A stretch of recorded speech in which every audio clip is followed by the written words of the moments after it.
जीवन का संघर्ष। रामलाल एक छोटे से गांव में पैदा हुआ, जहां उसकी आर्थिक स्थिति बहुत खराब थी। उसके घर में कोई पढ़ा लिखा नहीं था, लेकिन रामलाल का सपना था कि वह इंजीनियर बनेगा। सपने को साकार करने के लिए दिन रात मेहनत की। उसकी माँ ने हमेशा उसे प्रोत्साहित किया, लेकिन घर से आर्थिक मदद बहुत कम थी। रामलाल की शादी हो गई और उसे एक बेटा और दो बेटियां हुईं। शादी के बाद जब उसकी माँ का निधन हुआ, तो उसकी दुनिया जैसे थम सी गई। माँ की बातें, उसका प्यार और आशीर्वाद अब उसके साथ नहीं था। इस दुख ने उसे और मजबूत बना दिया।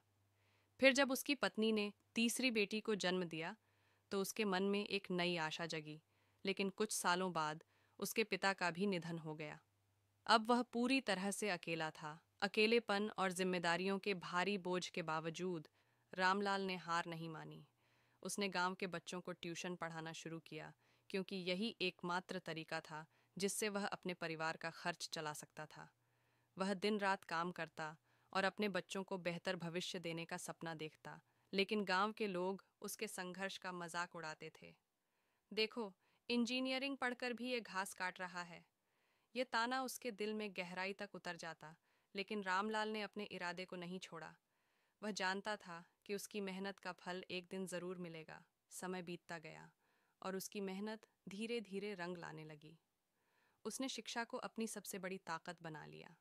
एक दिन उसे एक सरकारी इंजीनियरिंग पद के लिए इंटरव्यू का अवसर मिला।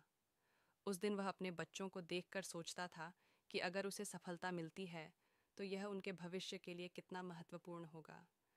जब उसने सफलतापूर्वक इंटरव्यू पास किया, तो उसकी आंखों में आंसू थे। उसने अपने बच्चों को गले लगाया और कहा, हमने मिलकर यह किया है। उस पल में उसने महसूस किया कि उसकी मेहनत और बलिदान का फल उसे मिला है। अब रामलाल अपने बच्चों को अच्छे स्कूलों और कॉलेजों में पढ़ा रहा है। उसकी बेटियां और बेटा पढ़ाई में उत्कृष्टता प्राप्त कर रहे हैं। रामलाल ने न केवल अपने परिवार का नाम रोशन किया, बल्कि गांव में शिक्षा के प्रति जागरूकता भी बढ़ाई। रामलाल की कहानी हमें सिखाती है कि कठिनाइयाँ कितनी भी बड़ी क्यों न हों, अगर आप अपने सपनों के लिए मेहनत करें और दृढ़ निश्चय रखें, तो सफलता अवश्य मिलती है। उसकी यात्रा केवल उसकी नहीं, बल्कि हर उस व्यक्ति की कहानी है जो संघर्ष करता है और कभी हार नहीं मानता। आज वह गांव में प्रेरणा का स्रोत है और उसकी कहानी हमेशा याद रखी जाएगी। हमारी कहानी पसंद आई तो वीडियो को लाइक करके चैनल को सब्सक्राइब ज़रूर करें।